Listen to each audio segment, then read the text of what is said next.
Hello, everybody. We're so glad to be back. I'm Rebecca Green, and I'm here with Erin Ethridge, and we are going to be sharing everything about She Builds Teams and how you can build an ecosystem behind a profitable, scalable real estate business. Super excited to be here. Hi, Erin. Hi, how are you? I'm excited to have everybody on board here, and we just feel that all women need some form of a team, so I'm excited that they're here. Amazing. And of course, our goal is, as Erin mentioned, to help everyone in real estate understand what it takes to build a team. But most importantly, we always like to stay focused on aligned, profitable, and sustainable teams. And so we're going to talk a little bit more about that today. So I mentioned I'm Rebecca Green. I am the founder of the CEO Agent Academy. I've been in the business for a ton of years. Somebody told me 3 decades. I was like, that makes me feel way older than I want to feel. But okay, 3 decades. I just don't say it very often. And we're here with Erin. She's the founder of the Ethridge team. Erin's been in the business for 25 years. She's sold 1,300 homes plus. She runs a super team in the Arizona market. And then, of course, you all know Kristen. She's not with us today, but Kristen is the community builder extraordinaire. And I know you're all super familiar with Kristen. So maybe you're here because you feel overwhelmed or there's a bit of burnout going on. Maybe you've had some turnover on your team. Maybe you need systems in place. Maybe you felt like your business depends entirely on you, even though you have 12 people in your space on your team, or you have a big admin team. Sometimes we get to that place in our businesses. Or maybe you're trying to decide if you should start a team, keep the one you have, or grow the one you have. We have something here for everybody, no matter where you are. So a couple of things, if you can drop in the chat, what best describes where you are right now? Are you building your first team? That's a 1. 2, you want to refine an existing team. Or 3, you're trying to scale what already feels like a well-oiled machine.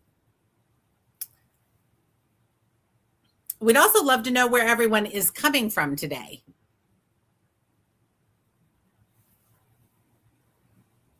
All right, so here's what we think about why most teams fail. We think most teams fail because they are built around personalities, not systems. Or agents hire, here we go, Sonoma County, California, love it.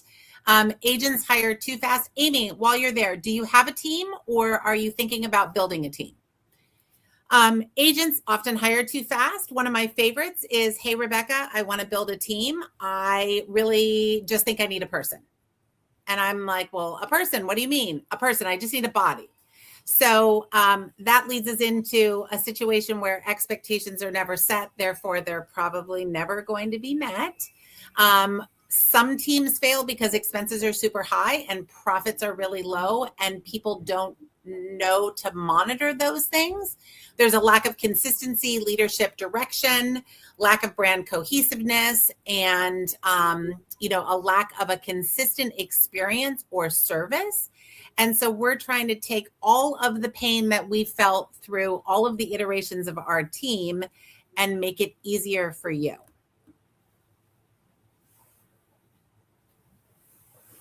So Amy had said, I don't have a team yet. I have been working on adding admin, trying to figure out if a team is the next good stuff for me down the road.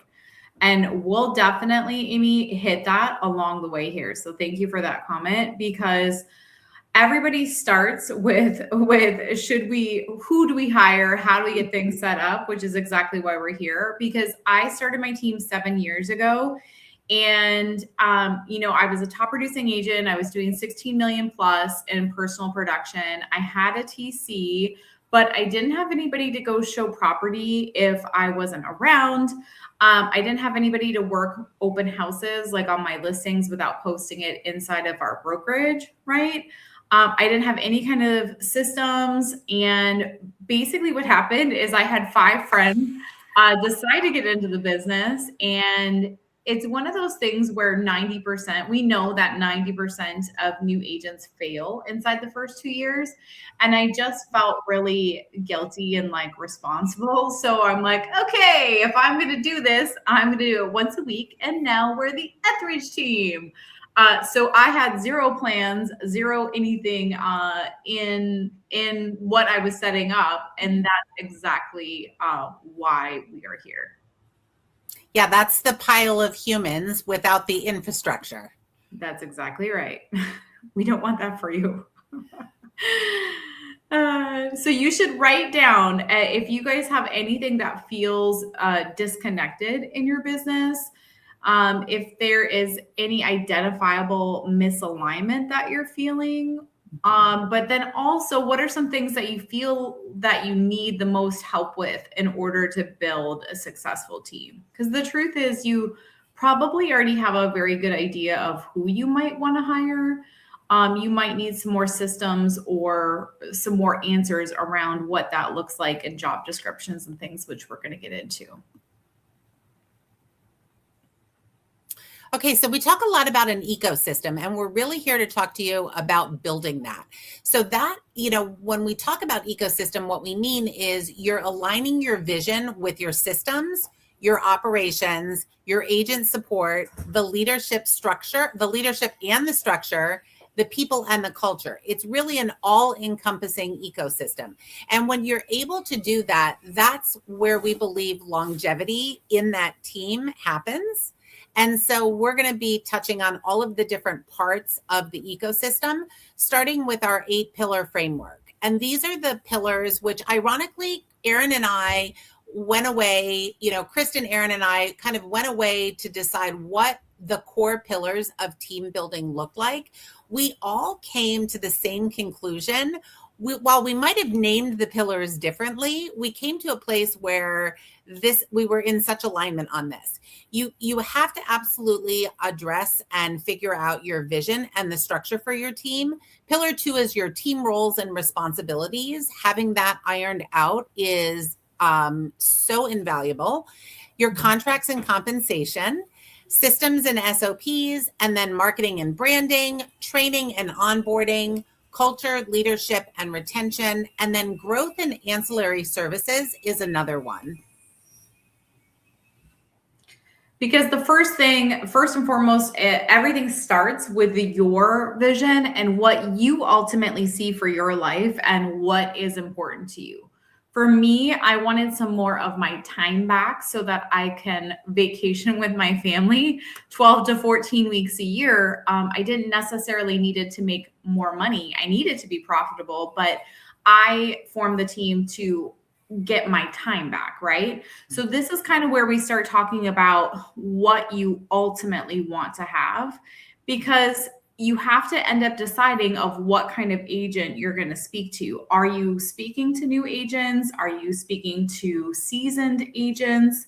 Because the truth is that if you choose to work with rookie agents, a lot of times it takes a while for them to ramp up, but you can teach them and have them with you for a longer time period. But they only convert at 16%. So if you gave them a lead, if you're like, oh my gosh, this is Sally and Sue, I already have them pre-qualified. If you gave them a lead, they only convert at 16%, where if you have somebody seasoned in real estate, they're going to convert at a much higher percentage. So anywhere from 50 to 70% that they're actually closing that. So that's just kind of something to consider. Mm-hmm. And then it leads into, of course, the different types of teams, right, Erin? Like what the agents that you're bringing in lead to a different team structure and setup. So this is a great opportunity for Erin and I to share some of the different ways we've run our teams. Erin, I think you start with that, because the other thing to consider is that within a team that you're building, you can have different types of teams inside of the one business. It's just how you lay it out and how you articulate that to the agents that you're bringing on. So Erin, how do you run your team? So I run I actually have 3 teams essentially inside of a team. First and foremost, I believe every woman in real estate should have a micro team around them. What I mean by a micro team is a TC and a production partner. I'm not talking about a buyer's agent. A buyer's agent is only showing property and gets paid a very small percentage if they sold something. I'm not talking about that. I'm talking about a production partner, which is basically a clone of yourself, right? That is out there creating buyers, sellers, and actually acting as you along with that TC. So I have that. You can pay them either a salary or a 10% percentage of everything that you do. And then I have my elite team. My elite team is just a standard real estate team. So it is either a 30-70, 50-50 split, depending on where the leads are coming from. And they have access to CRMs and leads and all sorts of resources. So a true traditional team, as well as I have an indie team, or we have it listed as a marketing group. And this marketing group, I did it at only 10%. But these are agents that are really like independent, but maybe they want the community of a team. They just don't want to give up the split. Well, you can't have the same amount of things that you're giving to the indie team, right? So they basically have access to some templates. They have access to our Slack channel and recordings of our meetings. So they are really, truly working independently. I don't answer any kind of questions on deals or deal doctoring at all. That would be to the broker. So I have three and one-ish setup. How do you have yours set up? Yeah, so in some ways, very similar. I have focused primarily on building small teams. And while I've been in the business for 34 years, I really started my first team just on year 2. And the first thing that I hired was an admin, and then I hired a buyer's agent because I had babies at home and I recognized that there was just not enough hours in the day. So that small team is where I started. And so the small to medium team is what I've continued to run throughout my real estate career. The important thing here is there's no right or wrong answer. It's just understanding what type of team you want to have. So I've stuck with the small team. And then I also have, because of the brokerage that I'm with, we're both with Real. We are able to have these marketing groups where the marketing groups, as Erin mentioned, she calls it the indie team. We're not contractually connected to those transactions, but we are still a resource and we're still here for collaboration and shared marketing efforts. And that's such a great way to work with agents as a team lead, but also it's such a great structure for agents as well. And so, every agent in their journey is going to need a different structure. So, Erin mentioned the micro team where those agents are really supporting her business. The small team, while I have agents on the team, I've always been focused on helping them build their own businesses and helping them graduate into building their own teams. And so that leads to, what actually do you want to offer the agents that come in? And then the one thing we didn't talk about is the mega team. Erin, what do you typically say a mega team is? 50 agents or above, 100 agents?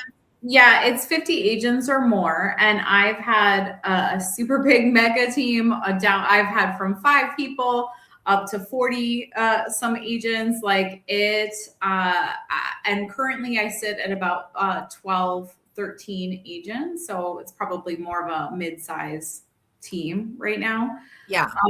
And all of them offer pluses and minuses, but it just wasn't, to go back to your point, Rebecca, it wasn't in alignment for me to have a whole pile of people if I was making more money just on my own micro team with my own deals, right? Without a doubt.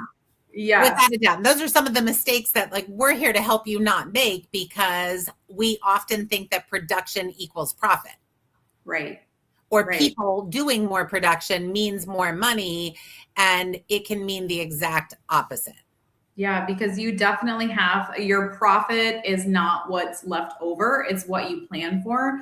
And I wish that somebody would have told me when I first started a team, because remember that it was my friends, right? So me being a top producing agent, I was like, oh, you can just give me 10%, right? I thought that I was doing right by people, but knowing what I now know is that if you charge somebody too little, and it doesn't align with your vision of like, I want to be able to provide marketing or pay for an admin or pay for an office, you have to take into consideration what you're charging now in order to pay for things in the future. Does that make sense? Like, right, of course, because the market shifts, right? So like you have to prepare for the worst case scenario, not the best case scenario. Exactly, because I knew anytime that you start your own team, I feel like there's, just like when you start any new business where you get into real estate, there's a certain amount of costs, like, or startup costs, right, that are associated with you starting your team, but you really can't fund the team forever and ever, because then you're just running a nonprofit, right? So now I know that if you are running a standard team, paying for a CRM, any kind of leads, any admin at all, you must be charging a minimum of 30%, or you'll end up going backwards. So I didn't know that. So now you know that. So the takeaway here is production doesn't always equal profit. You have to remember that. You have to define how your business pays you first. As Erin mentioned, bankrolling a team is not a great idea, right? And not only are you financially backing the team, it's not paying you back, but boy, is that emotionally and physically draining as well. So we don't want to do that. You want to build your model around margins, not just GCI. That is so, so important. This fallacy of these vanity metrics of I did X amount of GCI and I did X amount of volume. I've totally been there and promoted that. And I still do talk about it because it speaks to credibility and experience. However, the real key is the profit. And as Erin said, I love this statement that Erin makes. Profit is not what's left over. It's actually what you plan for. And that's a really key part of the business structure that you have to pay a lot of attention to. Because ultimately, the first thing that we would tell you is that we want to have your roles and responsibilities kind of lined up before you did anything.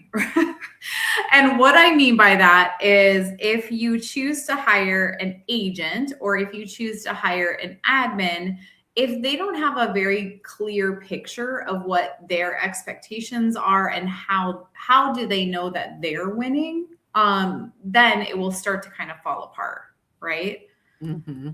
For sure.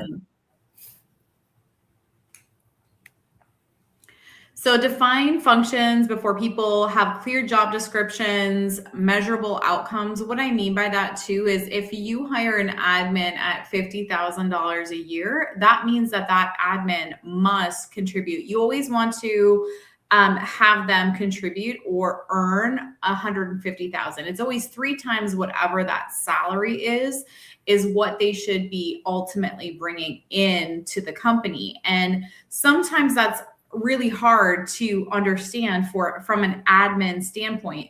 It could be taking that much off of your plate so that you are able to go and create that other 150 because now you've passed those jobs off. Or maybe it is somebody on social media and you want to have X amount of deals from social media.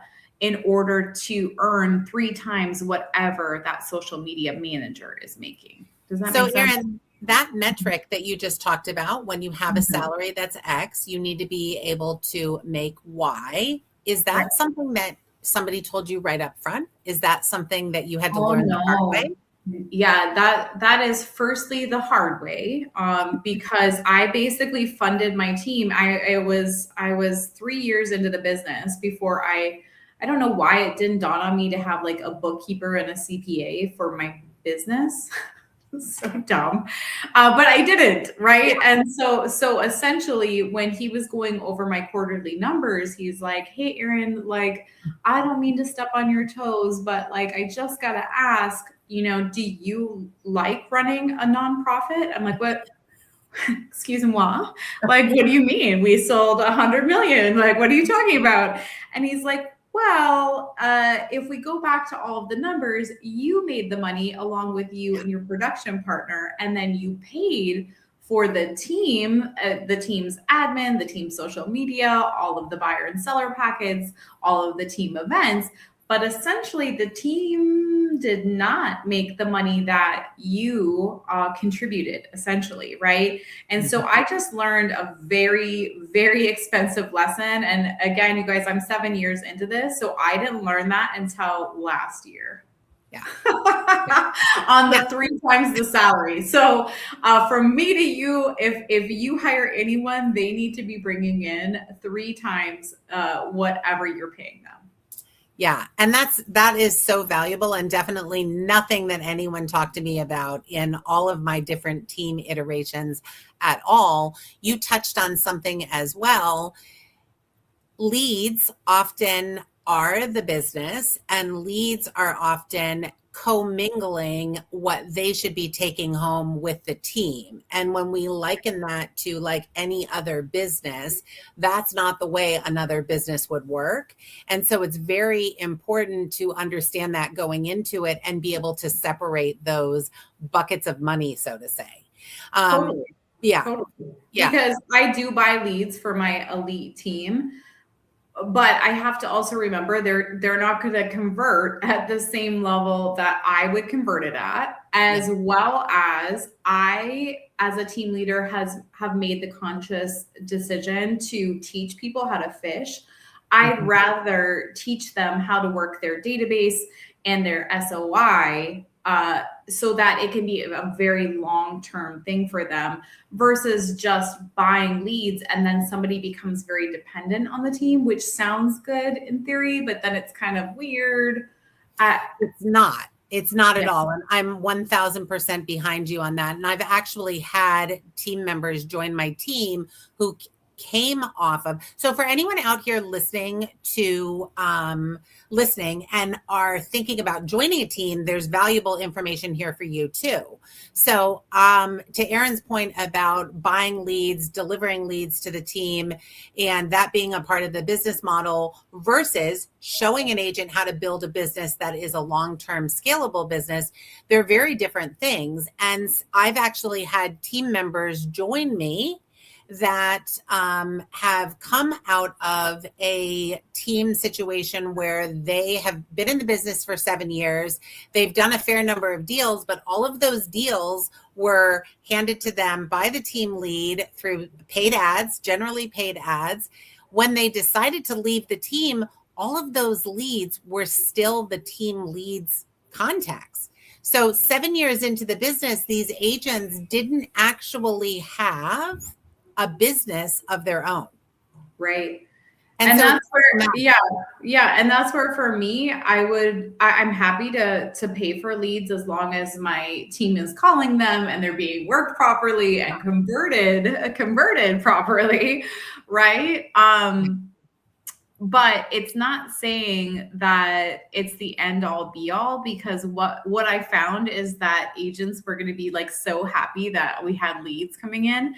But what I ended up finding is they actually want me to cultivate it, convert it, and just hand them someone to go show property. And that's just not what online leads are. They take six months to 2 years to convert. And that agent actually has to continuously follow up with that person. And I just kind of found that not all agents are built for that. Yeah. Okay, let's talk a little bit about different roles to consider, because I think when you talk about building a team, people immediately, and Amy had mentioned, like, I'm considering an admin, I think it's natural to go the admin route, or maybe a buyer agent, or, an agent concierge, somebody who's licensed that could, step in for you when need be. But there are lots of different roles to think about. There really are. And I feel like I had an in-house admin for 2 years paying 50, 60 grand, right? And I was actually able to last year end up find a VA that does very well. And I was actually able to convert that whole entire role to a virtual assistant. Now, is it the end all be all? Because there's some things in real life, like I have to go pick up my own signs. I have to, do certain things in real life without that person, but paying $12,000 a year versus $60,000 for me was worth that. For sure. But there are other in-house roles to consider even beyond that. Erin talks about house managers. Maybe you need somebody in your life just to help pick up the kids, manage the house, because that's going to allow you to stay in your own zone of genius where you are super profitable. It could be an in-house media team. It could be in-house staging. It could be a marketing manager, maybe a social media marketing. So team means there's been this negative wave for so long about, oh no, I'm never going to be a part of a team, or I'm not going to build a team. I'm doing it all myself. That is just impossible. I mean, just to cut to the chase on that, it is impossible for two reasons. One, there are only so many hours in the course of every given day. Right. Two, we cannot all be good at everything. I am an excellent negotiator. Social media drains me, right? So we cannot all be good at everything. And if we try to focus on everything, something's going to break somewhere along the line. So I would encourage people to think about team never in a negative way. Never. Well, and also, Rebecca, in addition to that, NAR came out with the stats from this last year that 70% of all transactions came from teams. So that means only 30% were coming from solo agents, which I thought was really interesting, because you just really can't run everything by yourself, to your point. You can't. Okay, so how you build your team, whether it be mega, mini, indie team, marketing group, however you build your team, whatever decision you make, whatever hire you make, there's really no right or wrong in that arena. Same thing with contracts. There are lots of options, and there are some wrong things in the contract world, but the one non-negotiable is that you absolutely positively have to have contracts for every member of your team. That is a buyer agent and admin. The contract component is non-negotiable. We would never sell a home without a contract. It's the same thing in the team building space. So what should your contracts include? And we're going to just stop right here. Neither of us are attorneys. Neither of us are accountants. Neither of us are bookkeepers. We run great teams. We've been in the business for a really long time. We've made a lot of mistakes. And I know my team contract, I'm probably on version 68. So this has just come from experience, but we are going to say that you should always check with a local attorney, because what is allowed state to state is very different. So we want to make sure you're compliant. But in general, contracts should include the roles and the responsibilities, definitely a compensation structure. No one wants their pay to get changed at the closing table. That's really not fair to anyone. And it's more management for you not to do it upfront. Lead ownership, who owns what, super important. Expectations and standards, not just expectations, but what do I mean by standards? Like, how are the agents on your team meant to work with clients? And there are a lot of team leads who will deal doctor for their agents, but they don't get involved in a level of standard or a level of care.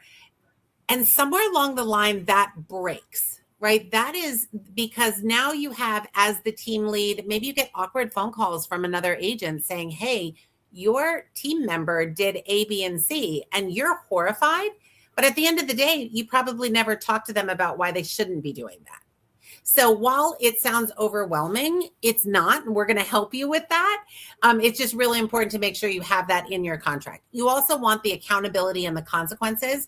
Erin runs the consequence part of her team, and that, like, in such a beautiful way. And so I'm excited for her to talk to you about that in a bit. And it's something that while I've always had, it wasn't as structured as what Erin's was. And so that was a recent edit I made to my contracts. Termination clause, confidentiality, non-solicitation, and then resources that you're providing. Like, what is it that you're actually covering for your team? That's really important as well. Some team leads say, I don't want to cover any of the systems for them. However, then you have a team full of agents working in all these different platforms. Somebody's using SkySlope, somebody's using .loop, somebody's using zip forms. From a management standpoint, it becomes really hard to, plug in and out of all of those different things. So your systems, your tools, and your resources and what you're providing is not only an explanation of the value, it's also a management component for you. And so these are all things that, again, you should consider inside of your contract. Right.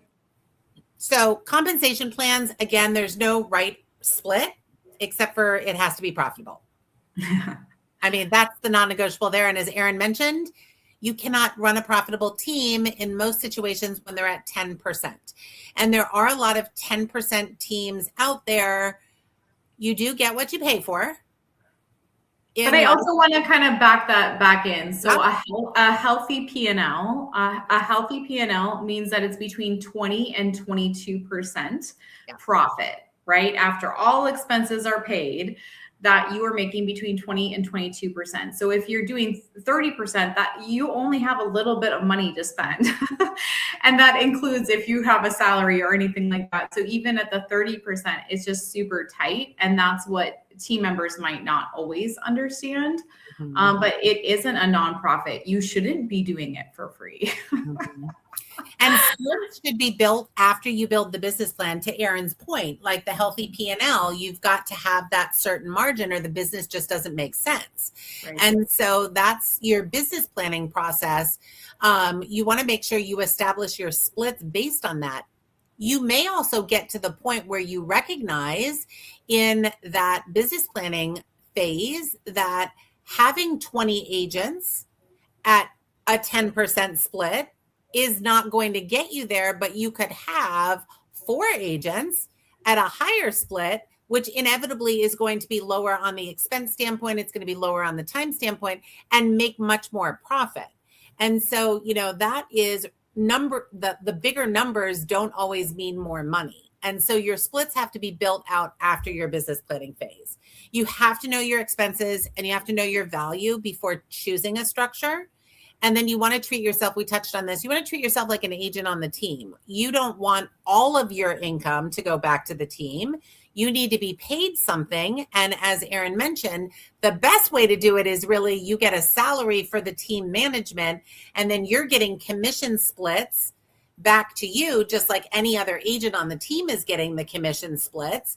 And then you're also paying a portion of your commission into the team. That's really the best way to do it, but it often takes us a lot of years to get there.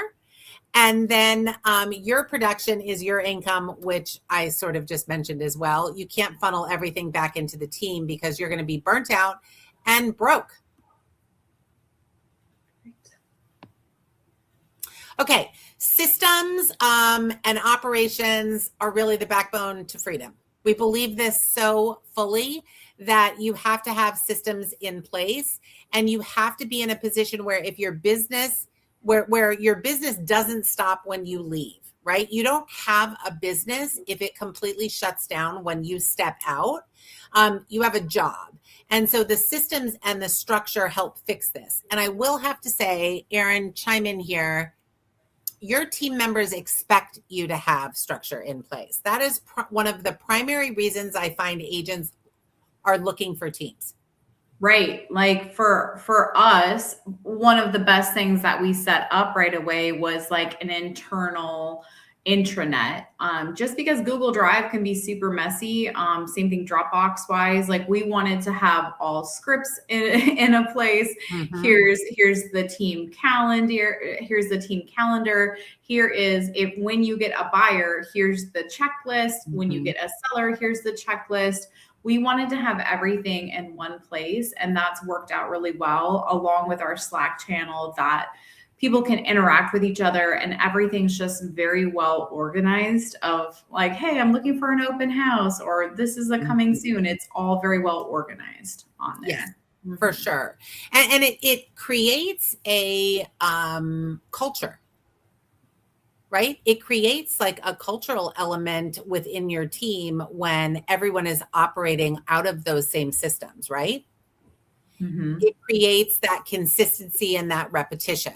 So you want to make sure that you've established that, what it is that how you're going to run your business. What do those operations look like? Because one thing we know in real estate is that marketing is often overdeveloped and operations are very underdeveloped. And that's the scalable part. You can't really scale or grow or tweak or edit much when your operations are chaotic. And your marketing is actually going to convert at a much higher rate if you have good operations in place where there is a consistent lead follow-up. There is a process and a procedure for working with buyers and sellers. And as Erin mentioned, those scripts and those templates. We deliver all of that inside of this She Builds teams. We're actually handing those playbooks over. We've also built some really great AI tools for community members, She Build team members, so that they can plug in and use AI to help them set some of these things up. But I also think too, Rebecca, in this space, one of the things that team leaders must have is either a Loom video or some other thing like that, right? Because you end up, if you work with first-time home buyers, you have to repeat yourself many, many times because it's the first time that they're hearing all of this information. It's the exact same thing with team members. Yeah. And so we found that having basically a library of Loom videos of any time that you have to repeat yourself more than one time, it's best to go ahead and have a Loom video showing them, here's how you pull comps, here's how you write an offer. Just not that you're not going to teach on those topics, right? But just, you don't want a phone call at midnight, right? Mm-hmm. That somebody's trying to figure out how to write an offer. Like that's not fair to anyone. So we found that really helpful also. Totally agree. And you build that really robust library, which is now something and this is the ecosystem talking, right? That's now something you use as a value proposition for recruiting new agents. Mm-hmm. Right? We have all of these training videos available. We have a library available. Okay, so another part of the operations and the system component is the consistency in your process is so very important. And that repetition creates confidence. And the team consistency actually elevates the quality of service and it creates a really strong brand identity. So there's another value add there for making sure you have your processes dialed in. The leadership and the overview and the management is also much easier when you have consistency in your systems. So what are some of the systems we're talking about and how do we streamline them? First and foremost, technology should make your life easier, not more complicated. And that's one of the things that, I get in my space because I work with agents to level up their operations and their systems, is that you onboard all of this technology and it's not making things easier. It's actually making things worse. The process, the procedure is overcomplicated. And in real estate in particular, there are all these tools And some agents are spinning all of these different plates, and those tools never actually communicate with each other. So streamlining your tech stack is really important. And before you add new tools, you should always be evaluating what you already have and what problem you're looking to solve. But the right tech stack is going to create huge efficiencies. And in running a team, you need those efficiencies in place. For any of the moms out here, it's like running a household with 3 children. There are some things you have to have really, really organized so that it's not super chaotic all the time, because the chaos comes no matter what. It's the same thing in real estate. Transactions can be chaotic. So the right tech stack is really going to create efficiency, and the wrong tech stack is going to create a lot of confusion. Your team is relying on you to lead the charge there, right? Correct. No team member wants to join a team and the team lead can't answer the questions about where to find things or what systems are in use or what the process and procedure or the operational expectation is. Correct. Okay, I'm not going to go over all of these, but you should have a CRM. A lot of tools do multiple things. You definitely have to have a CRM. You should have an email marketing platform. You should have contract and transaction management, some sort of communication platform. Erin talks so much about her Slack channel. Can you imagine when you have, if you have 50 people on your team and it's a text strand? This is not sustainable. It might be sustainable if you're running a smaller team, if there's only 3 or 4 of you, but you also want to make sure task and project management is in place. You want to have a centralized file storage system. Why is it important in a team environment for everyone to be working inside of the same systems? Well, a lot of it is management. When you have an admin that maybe you cover the cost of the admin, it's not fair to the admin to have to pop in and out of a million different systems for all of the different agents on the team. And I know sometimes I say that and people are like, well, of course everyone has to be using the same systems, but I can also assure you that's not always the case. And sometimes it's a team leads, there's a fear of, I really want this agent to join my team, but I can't tell them they have to use Zip Forms instead of SkySlope, or I can't tell them they have to use Dropbox instead of Drive. You just have to set the expectations up front. And that goes into, the framework that Erin talked about at the beginning. Build your framework out and make those decisions so that it's easier to communicate moving forward.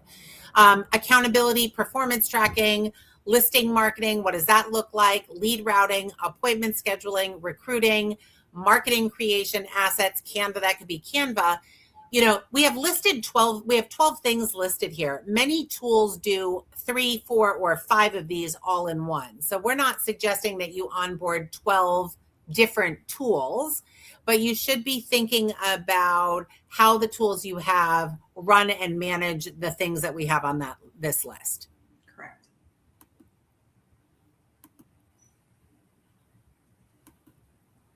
Okay. So we are branding. Okay. Branding that attracts the right people.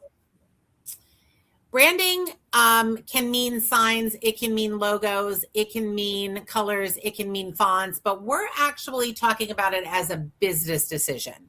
And in this space, some examples of the business decision.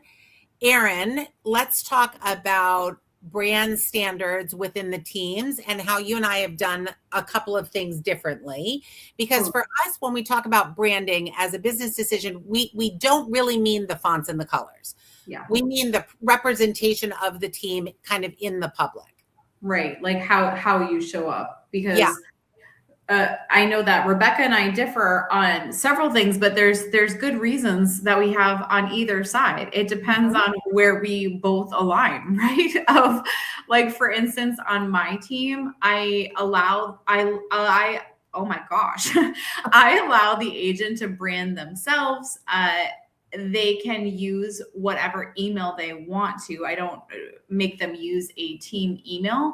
The only thing that I am strict on is that I want to make sure that it's a .com. I don't want it to be a Gmail. And the main reason for that is if I walked into a doctor's office or a lawyer's office, like we're making doctor and lawyer money, right? I don't want to see my lawyer have a Gmail. Like, I just feel like they can spend the $3 a month, right? Or whatever that is to have that domain. I just feel like that's an important piece to that. The one thing that I do require them to use is on all cards, all emails, everything. I want to make sure that it is the team phone number. And the reason why that is, it does connect to their cell phone number, but anything client facing, I want the call to come in and be recorded. And it's a CYA for that agent, for me, but it's also a way for me to hold them accountable. When they say like, oh yeah, I just made phone calls from my cell phone. No, they didn't. No, they didn't. So it's a way for me to monitor very easily inside the CRM. I can just look down and see how many phone calls were actually made. They're still calling from their cell phone, but they're calling from that Ethridge team number. That's huge. Another branding decision is signage. So Erin mentioned, let's go back to the email for a second. Erin mentioned her process and her standards for the email. On my team, I do require that my team use the @sellingportlandrealestate.com email address. That was a decision I made early on. There's no right or wrong answer, except for the fact that you have to pick a lane and you have to stick with it, because you don't want one agent on the team doing one thing and another agent doing something completely different if you've said that those things aren't a part of what's acceptable for your team structure. So, the consistency is the important part. But so I have it set up a little bit differently. And then signs are another branding decision. What do your signs look like? So go ahead, Rebecca. Yeah. For my team, we all use the same sign panel, and it's all sellingportlandrealestate.com team with the real brokerage logo. And then my team has their own riders, and those riders have their own phone number on them. They can add a second rider if they wanted to do a QR code. So, my goal is to get calls directly to the team member, on any sign calls. But I also wanted the consistency of the sellingportlandrealestate.com brand. Erin, how do you handle your signs? So my signs, as long as they have real broker, the Ethridge team, they can even have their own logo, but my logo colors can never change. I had early on, I didn't have that as a standard. And I had one girl create all of her open house signs, and she changed my logo to like this salmon pink. I'm like, no. And that's because I didn't set that standard, right? Yeah. So now on my signs, they can have their own logo, but my brand colors never change. And then they all have to be the same size, right? We don't want one bigger than the other. They must use the team phone number. And they could, if it is my listing, let's say like my lead or whatever, then most of the time I just have the Ethridge team sign, and then they can have a sign writer that they pay for.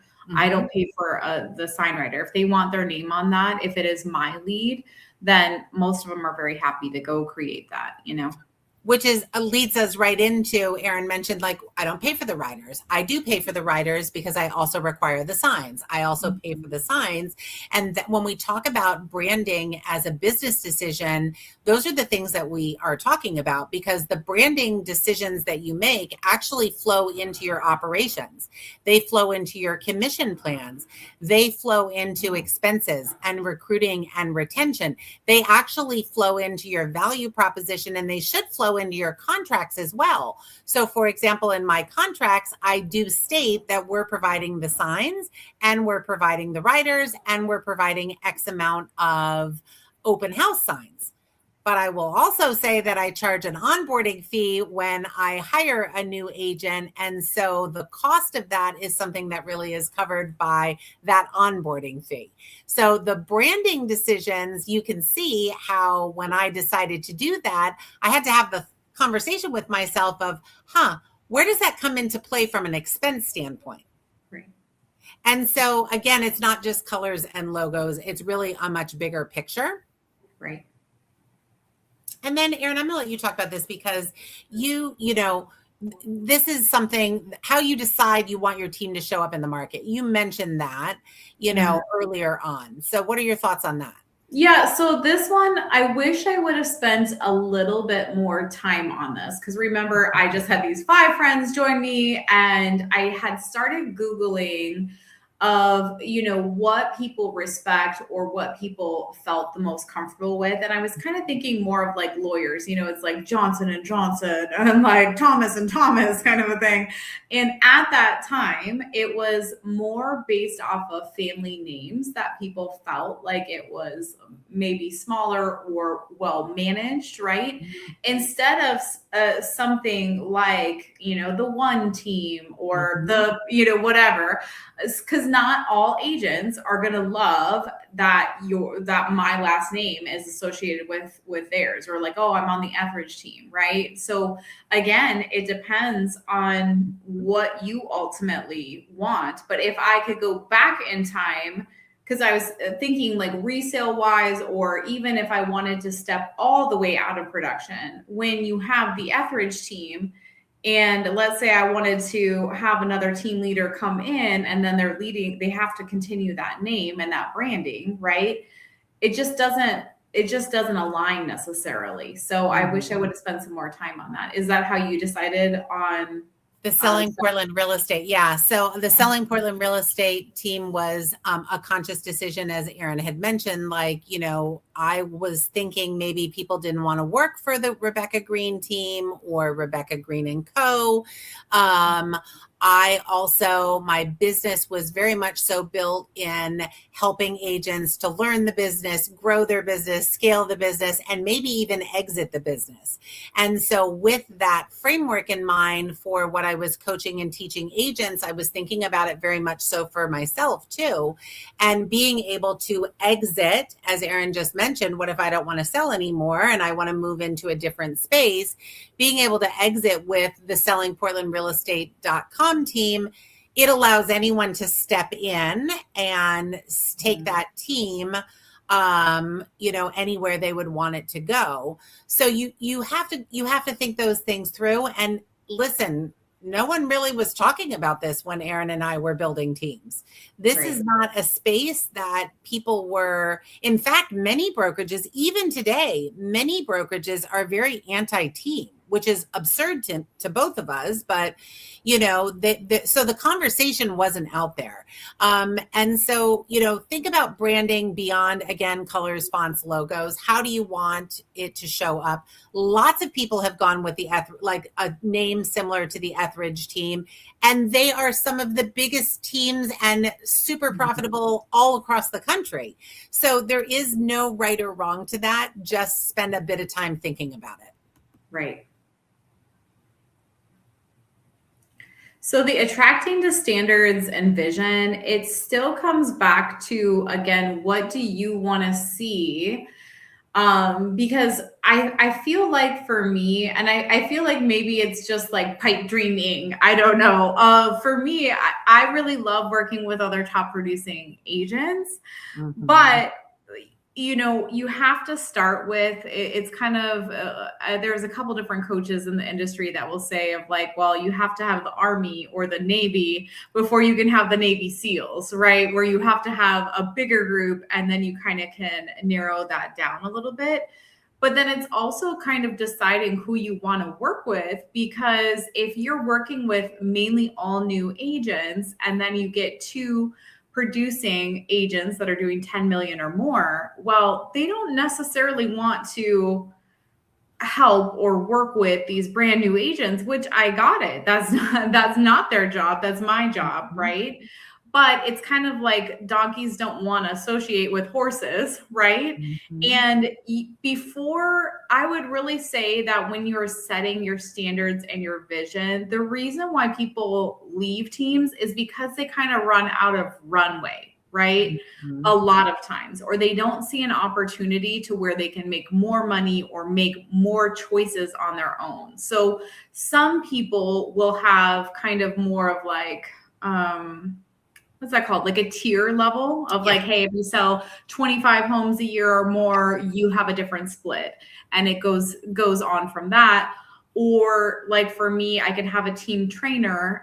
If you really did want to sit open houses with rookie agents and help them write contracts and things like that, here's an additional income that you can earn. But in order to have that benefit, you have to maintain this level of production, right? Mm-hmm. But I would tell you that before you say no, just like on our real estate transactions, before you say no to any crazy ask of like a top producing agent or anything like that, because some of it is you have to just have these set standards. But when you have a producing agent, I would really challenge you to say yes when you do XYZ in production, or yes, when I'm happy to do that for you. Thank you for bringing that to my attention.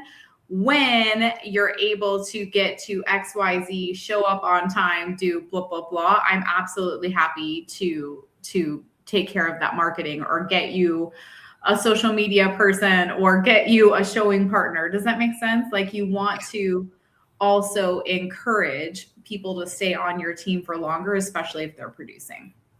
For sure. And this is a bit of a segue, but we had a one-on-one with a team lead who hired a very top producing agent in the marketplace, thinking that that was going to be super profitable. And in fact, it was the exact opposite because it took so many of the resources away from other agents in on the team. And so, the standards and the vision are just so very important. And that also ties into production isn't always the best route to go, right? You've got to figure those things out. One thing we know for sure, though, is you want to be conscientious about when you hire and be prepared for it. Totally, because ultimately a team leader's job is to really plan for the future and anticipate the needs of their team. Like Rebecca and I should be able to look at our teams and say, okay, 12 months from now, I'm going to need to hire another assistant because I'm seeing the need for XYZ. Or, hey, I have 3 producing agents that they have said social media is also their pain, and I will need to budget or figure out how I can pay for this social media manager for them, let's say. Mm-hmm. Yeah, and that's forecasting, and that's being in your business and really understanding it, not just a frenzy hired, because the hiring out of pain definitely never pans out. There's no one that I have whiskey throttled on a hire in 34 years that has been a good situation. I had a lot of fun with my best friend who I whiskey throttled and hired. And that was a different positive experience. It was not super profitable, but It was right. Can you agree with that? There's no whiskey throttle hire that you're like, darn, I did such a good job with that. Yeah, because I feel like what also happens with teams is that sometimes a team leader will, spew all over of like, this is how you run an open house, and then just expect that agent to absorb everything that you just said, right? And it's not exactly like that. Like true training really needs to be a watch me do it, right? And then I watch you, which is the most painful part, is because they're gonna screw it up. And then you can watch you until they perfect it, essentially, right? Once they've perfected it, they should be able to go out and do it without you. But it is watching me run a listing consultation, a buyer consultation. Here's how I do an open house. And then I have to watch them do it, because what they hear is not always what I said. Without a doubt. And that's the clarity, right? The systems, the operation, the clarity. This is kind of where we're completing that circle on the ecosystem here. And really retention on a team, in a team situation, retention is a really interesting component of it. You know, as a team lead, you have to be prepared. Agents are going to leave. Right. Even the ones you think will never leave might leave. They're all leaving you. They're all leaving.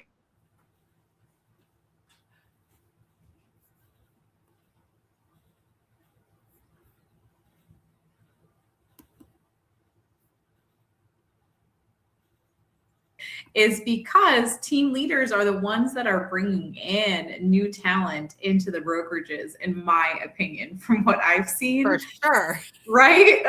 Because I would say, again, coming back down to your vision, as far as magnetizing your message, it's like, okay, a small team like Rebecca and I can spend some more one-on-one time on with people on a small team. But if we had a mega team of 50 some agents, not only is that not possible to spend time with that many people, but if you think of it from a CEO standpoint, you don't want, like, a true CEO would never spend time with like a janitor necessarily. You might say, hey, what's up? But that is somebody else's job and role to watch over that person. So if that is the case and you're running a mega team, it really needs to be your top 5% of who is producing. And that's where you spend your time with them, because they really want your time, right? Like they want to be you and want to, you know, really emulate exactly what you're doing. And that made me think of something else that, you know, you and I have chatted about quite a bit. Like I run a smaller team. So that has always been part of my business model. With that goes, those agents have to be producing at a certain level. It's a non-negotiable. Because if you have a small team and no one's producing, it's problematic. If you have a medium to a large team, everyone should be producing. But if you have a medium to large team, you know, you have more agents that are bringing deals in, right? And so there could be a balance there. But, you know, the magnetizing through your messaging is, you know, the team, in a small team environment, the agents on my team understand there's a minimum number of transactions they have to do every single year to stay in that inner circle team. One of the values of having multiple levels of teams inside of your business is that if they're not producing at a certain level to be on the inner circle, I'm spending more time with them, I'm deal doctoring with them, I'm spending more one-on-one. They can move into the marketing group and still be a part of the community and the ecosystem. And so another consideration to think about, but I'm able to magnetize all of that. I'm able to speak to that so clearly, and it attracts a certain level of agent because they're like, yep, everyone around me is producing. Yeah, exactly. Because agents come to you with, you know, the belief and understanding of all of the things that you've sold them on. So you have to have that follow through. Yeah. Otherwise, if you see agents leaving a team very quickly, it's because you have chaos behind the scenes and they're like, whoa, I thought it was this. And instead it's this, right? Yeah. And retention is a funny thing. Like we said a few minutes ago, I said they might leave. Erin said they will leave. Well, I mean, ultimately, people, generally speaking, stay on teams for 2 to 5 years. Like that is the average, our industry average. It doesn't mean that people won't stay with you for 7 years, 10 years, 20 years. It's not saying that you won't have some of those team members, but we just have to understand that there is kind of a natural ebb and flow of teams. And the team that I started with is nowhere close to the team that I have today or the team that I had 2 years ago. Yeah, without a doubt. And it, you know, that your needs change as well. And so a team dynamic or the agents on the team could shift because something has shifted in what you need. And that's okay. That's part of the process. I have one team member that's been with me for going 14 years, going on 15 years, maybe. That is an unusual situation. But her role within the team has shifted as my business has shifted. And so, it's just something, I guess what I'm saying here is, again, retention, as we have here on the slide, retention begins before the hire, without a doubt. You have to prepare for that. But what I'm also saying is, don't be afraid to lose agents when you know you need to make a change. Yes. And I feel like that is such a strong statement, Rebecca, is because I didn't want to remember my 5 friends, I didn't want to bump my prices. Like when I found out that I was running this nonprofit, I was like, oh my gosh, like I can't go back to them and tell them I'm losing money and what will they think? Like, I should have been like, they're stealing from my family. I'm stealing my joy by paying for this team instead of the team making me money, right? That this is just something I have to do for the best interest of myself and the team. Yeah. And the pivot is, the art of the pivot is something that is learned over time, and it can be super scary, but in the end, you get to a much better place. Then it's kind of like staying in a bad relationship, right? Then, and a team can kind of be that if you're not super aware and super cognizant of it. So retention, while it is super, super important, going back to the very beginning where we started, is that a team should be based on your vision, and it should be aligned with your vision. And as your vision changes, the team might look a little bit different, and that's completely okay. Totally. Because you have to lead with clarity and boundaries of, just to Rebecca's statement, that it will ebb and flow based on the market, what your needs are. Because I think that for me, I absolutely love, I love seeing and helping agents grow and teaching them how to fish so that they can have the life that they want to have, right? For me, I just love that aspect of it. Maybe that is my nonprofit aspect of it, but I also still love buyers and sellers. At some point, that might change for me. Yeah, for sure. But we have to lead with clarity, boundaries, and values. And what that looks like for myself and on my team is essentially we have everything laid out to, if you don't do this. So remember, all contracts, it is that you have to have a consequence. Like if this happens, then this, right? And so we have these personal improvement plans, or PIPs. And essentially, anytime that I have a team member have 2 0 months, that usually means they're not doing the things that we had all agreed to together that they were going to do in order to earn business, because I don't make money unless they make money. And so I really feel like a PIP is something that I'm doing for someone and not to someone. And so we give a 30-day turn time that they have to have X amount of phone calls, X amount of conversations and emails and open houses and different things. And if they choose to not to, if they choose to no longer honor the contract that we entered into together, then I have to offer them the door, right? Erin, can you just clarify? You say 2 0 months, so you mean 2 months with no closings? Yeah, 2 months of no closings. Generally speaking, that means they're not talking to enough people. For sure. And it means they're not talking to enough people, and or they're saying something super weird to people. I've had that a couple times now where I'm like, okay, if we log into the CRM and see like, okay, they're making hundreds of phone calls, and then I start listening to the phone calls, I'm like, oh no. Yeah.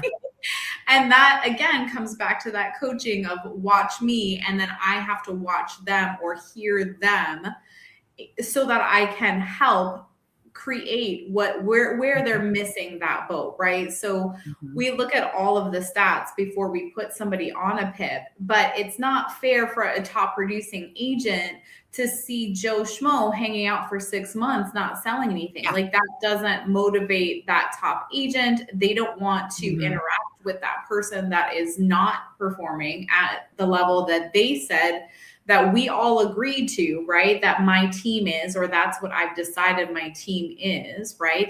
It excites me to help, right? But yeah, 2-0 months is what triggers the PIP to go into place. And what Erin is really talking about, something I say all the time, is you absolutely can't grow what you're not measuring.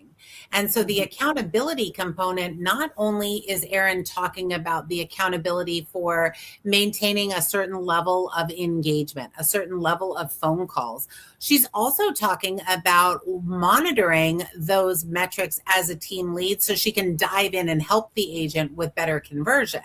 If you're not tracking that in some way, or you don't have your pulse on that, it's very hard to help an agent grow, change, and get better. Right. So that's, again, the ecosystem coming full circle with the systems and the operations and the expectations, getting you to a place where now you're really like monitoring the accountability, and you're monitoring what agents are doing in order to produce or not produce so that you can help them. That also ties into your value add, right? You know, how there are some teams where there is no coaching like that. There is no Erin listening to the phone calls and helping them. So if you're on this call and you're thinking about joining a team, that should give you some great metrics of what to ask for in a team lead also. Correct. Right? Correct. Because ultimately it's setting up those clear expectations, and then you have to remind your team of those things often, right? You have to inspect anything that you expect of your team. And we do that on my team with a 100-point week, along with a certain amount of phone calls that have to happen inside that CRM every single week, because that's a very good indication to me if they are having enough conversations in order to move that needle forward. Because sometimes you'll just end up finding that some people thought that their brothers and uncles and cousins were going to just use them because now they're in real estate, and they watched HGTV thinking that they're going to make all of this money, and then they just don't want to talk to anybody. And that's not what it is. Yeah. It's great leadership. I mean, Erin's talking about great leadership. She's talking about setting the expectations, helping where is needed, and communicating on a regular basis. Right. Right. And so a little bit, do you do group and one-on-one? Because that's another thing as a team lead you need to iron out. Yeah. So essentially, yes, the answer is yes. I do quarterly one-on-ones, and that is important for me to spend that time recognizing what happened that last quarter, and what needs to happen moving forward if they still want to hit those goals, or if we need to lower the goals because they are not willing to do what it takes, right? Like it's just getting back on the same page of that. But then also inside those quarterly one-on-ones, I really want to find out what really is important to my team member, because sometimes it's money, but sometimes it really is spending more time with their family or making enough money in order for them to go on those vacations or whatever. And it gives me the opportunity to really kind of dig in and then be able to remind them when they don't want to go to work of like, hey, Andrea, like, you know, I logged into the CRM today and I see that we haven't made any kind of phone calls. You know, firstly, are you okay? Yeah. And then secondly, is it still important to you that you earn enough money in order to take your daughter on that Disney cruise for the fall? Or has that changed? Right? Like that just kind of hits a little bit different than like, you're not making me enough money. Of course. Right. Course. And then there is an element as a team lead, there is an element of, you know, reward in watching people meet their goals. There's an element of reward in helping people achieve things they may never have been able to achieve, or they may not have thought they could ever achieve. And so that comes into play with when you're deciding what you're building and what it looks like, right? What are the things, Erin says it all the time, like fill your cup. What are the things that fill your cup? You know, a great piece of advice, I think, is to not try and fill your cup with things that don't authentically fill your cup. Right. Because then I have the quarterly one-on-ones, and then we as a team, like my next team meeting, guess what? We're done with quarter one. Did we hit our goal? Did we not? Like it's important as a team leader, like they're looking to you for that structure, right? And they're looking to you for that accountability. And did the team hit their goals? And if they didn't, what are we going to do to rectify it for the next quarter as a team? Do we need to bring in some more team members? Do we need to make some more phone calls, do some more open houses, work our sphere, like do a client event? Like what needs to change in order to ensure that we hit those numbers for that next quarter? And also it's an opportunity, which will lead into the next pillar that we're going to talk about. It's an opportunity to find out what your team needs. That's a responsibility as a team lead too. You can't always say yes, because sometimes you'll get crazy requests and you're like, wait, what? No, I can't hire you a driver. Right. And yes. And we do that annual planning. And inside of that, that's where we recap what the team offers, what they have committed to, right? Ask them for their buy-in again. I only change my team agreements once a year on that ICA, because if you do it too many times, they can get whiplash, right? And then we also will say, what do we want to start doing? What do we want to stop doing? And then what do we for sure want to continue doing? So we can really get a gauge as to what we want to change on that for sure. Yeah. Which leads us perfectly into the growth and ancillary services. Before making any changes, you have to actually have those conversations with the team, like Erin just mentioned. You know, you could decide that you need to add something, or you want to grow in a certain way, or you want to add a service, or you want to add something that you see as huge value to the team. And the team's like, what? I didn't need that. Right. So like then it just adds to more confusion. Completely. So you don't want to scale too fast, right? Because we know that that can be a disruption and it can be problematic. Adding additional services or onboarding additional people can actually lead to disruption and kill culture and profit rather than provide the value and the benefit. So the conversation is so very important. But let's talk a little bit about what we mean by an ancillary services. Erin and I run businesses with ancillary services, but completely different, right? You know, before we dive into some of the options, we also really want to promote that anything that you bring to the team, you should be auditing it quarterly, which Erin mentioned, and you should expand only what's been proven, and you got to watch the profits and the attrition of anything. So for example, if you were to bring in, and I've seen team leads do this, where they brought in an in-house photographer and videographer, and then none of their agents were using them because their agents were, you know, had relationships with other photographers or other videographers that they had been using for many, many years. So they didn't want to break that relationship to jump ship to the new photographer or media team, right? So that's an example of great idea, great hire, super expensive. And if no one's using it, it's no value. Right. Yeah, I think that that's a really good point. And then it's also like ancillary businesses will kind of talk about, it really is state specific. It is sometimes broker specific. So first and foremost, again, we're not lawyers.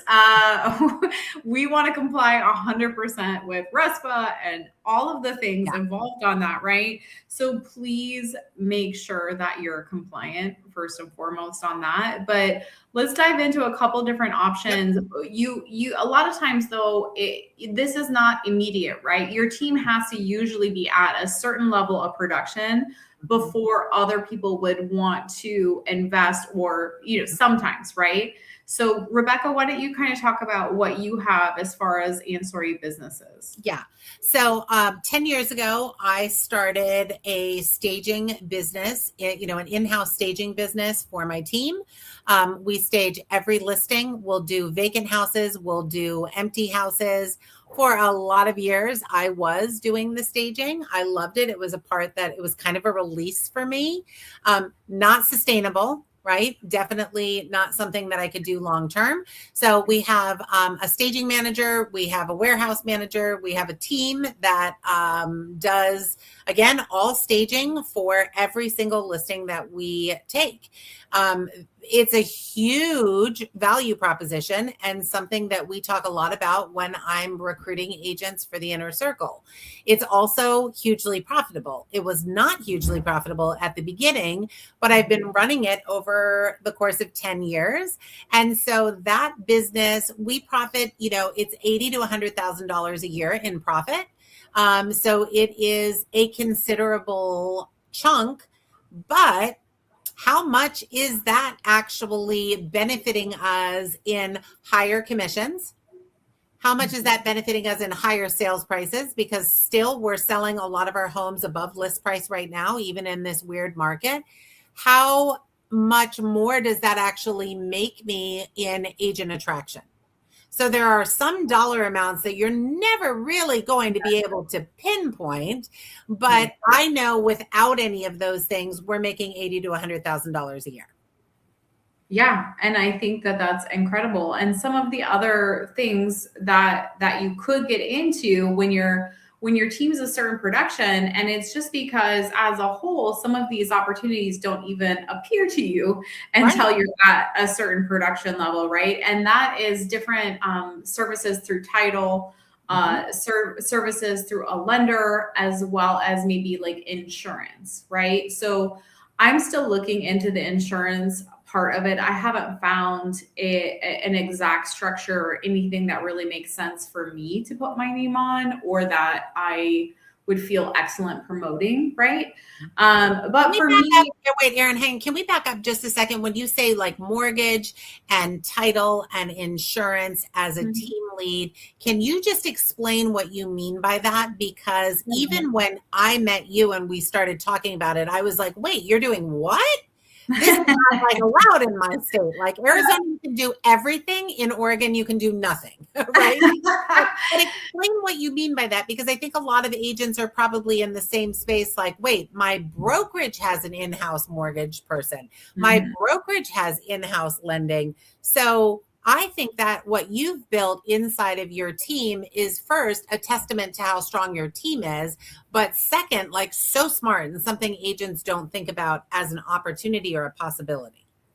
Yeah, and that's what I would say is if your brokerage has your buyers and sellers filling out an ADA of like, hey, these are some of the businesses that we're making money off of, then you should just really kind of understand that you can also, you just might have to hit a certain level of production before it's available to you, or you have to negotiate that, right? And we do on my team for both buyers and sellers, we are required, that is a RESPA thing, to tell people up front of like, hey, listen, if there's all of these title companies, you can use any one of them. One of the ones that we love is Magnus Title, and it's because they have the best escrow officer I've ever experienced. And hey, by the way, if you choose to do business with them, we may earn a little something from them with having, you can either do like a Moxie, which is like a monthly marketing fee, or you can do a oh my gosh, what's it called? Like where it's kind of like a stock option. I'm blanking out on the name right now. Where you actually own part of the title company, and you are getting a certain percentage of gross like proceeds from the amount of business that comes in. So it helps you anytime that you're able to get more deals over to that title company or to that lender, right? But obviously everything does have to be RESPA compliant. And so what that looks like is a RESPA can't be any kind of kickbacks or any kind of, it has to be based off of either a salary or an agreement off of the proceeds, right? And that's kind of what I ended up working out with a lender, is that we have it just kind of set up that we own a branch and we get a certain percentage from this branch. And what ends up happening is the same thing with Rebecca, is that I'm able to make 100 to 200,000 more on each of these things every single year by being able to kind of make some extra money. Like, we have to have a lender anyway. We have to have a title company anyway, right? And all of these people really can choose whoever they want to work with, but we've already established who's excellent in their role. And I'd rather call one title company and go down the 20 deals I have working, one lender and go down the 20 deals, instead of all of these different places. And then we all benefit also. So yeah. But for the ancillary, and that's great, Erin, so for everyone listening, Erin is effectively in relationships and, with a lender and with an escrow company that financially benefits her. She has built that based on reputation. She's built that based on consistency in doing business in her market. So yeah, you may have to get to a certain point where you're doing a certain volume or you have a certain number of agents for that really to make sense. But I think another thing in real estate that isn't spoken enough about is having multiple income streams. And building, that's the sustainable part. That's the scalable and sustainable part. Erin's mortgage business, the partnership with the lender and the partnership with escrow, without her showing homes or selling homes, is still going to be generating income.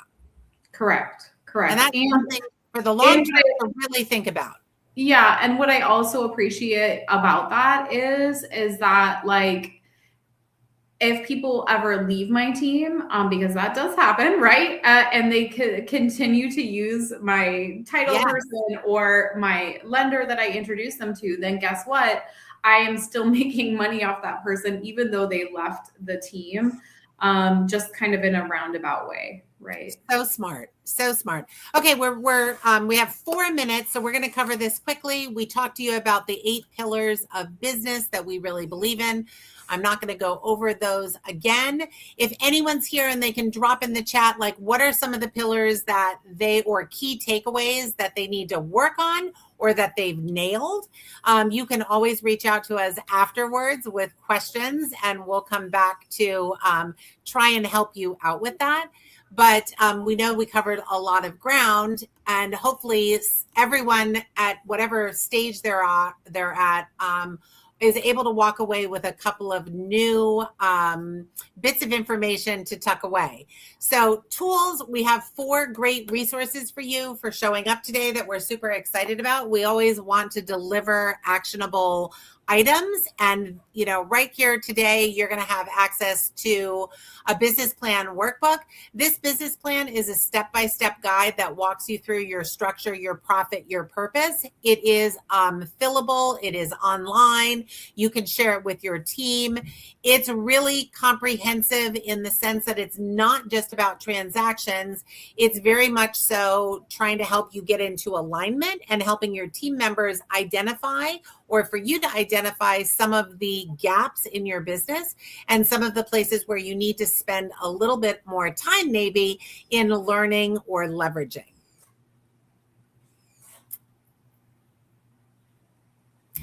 Okay, the next one is the handbook. And this handbook is a combination of a handbook that Erin has been using for many, many years, and some of the things that we have inside of my team. So you're getting points of view from multiple team structures. And your team handbook is where you're clarifying roles, the expectations, the accountability. It's your team Bible. We are so happy for you to be here. Here's what that looks like. And it is editable. You can make changes for what works inside of your business, but super super valuable tool to have when you are thinking about building a team, and or even if you have a team that you're thinking about how you change, edit, make better. The handbook might be something that you need to focus on. Yeah, and this is a 100-point week tracker. And how I have run my team is that I actually don't care how somebody wants to make their money. I just care that they hit 100 points every single week. And what that does is allow me to see what they're actually like working on. So we've given point values to all sorts of different things. Obviously, it's editable. You can change it to whatever fits your team and what might work for you. But also there's several different CRMs like my CRM that you're able to just add this right into. So it kind of helps with just the dashboard where you can see a little bit of everything of how many points they hit for the week. I feel like from a leadership standpoint, that's really good. It's an amazing tool that I'm grateful that Erin shared with me. I've implemented something very similar inside of my team and hadn't been doing it at that capacity before. So I do love it. Okay, the last one is a leadership communication pack. This is just some awkward conversations that you never thought you would have to have, and some guidance in how to handle those situations. Because I think in general in real estate, we all have degrees in awkward conversations, but this is really just to guide you through some of the things that you need to make sure you're talking to your team members about on a regular basis that may not, come naturally to you or may not be something that you had thought about before. So, oops, I opened that by accident. Sorry about that. Okay. And this is for everybody that signed up for the webinar. Yes. It will automatically get sent out to you. If you're watching this on a replay, you might just have to send a DM into Moms in Real Estate just because they don't know what email you're at. Good reminder. Yeah, exactly. Okay, so we are in the process of launching She Builds Teams, and this is an intensive where any team leader can come to the table, meet with us on a regular basis, get a bird's eye view into our live working team systems, management, leadership, hiring, firing, retention, the entire ecosystem. It is a fly on the wall opportunity that I wish I had had all those years ago.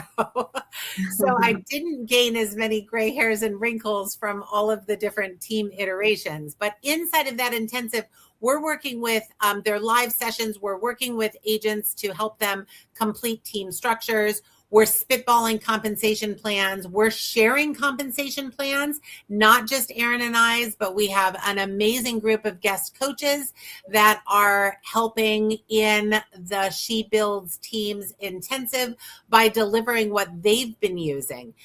We're talking about team building and systems, onboarding, the leadership framework, an entire team building, business in a box, so to say. We're super excited about the opportunity. One of the reasons that we found that we wanted to actually embark upon this is there are a lot of team building coaches out there, and they really seem to be speaking to men.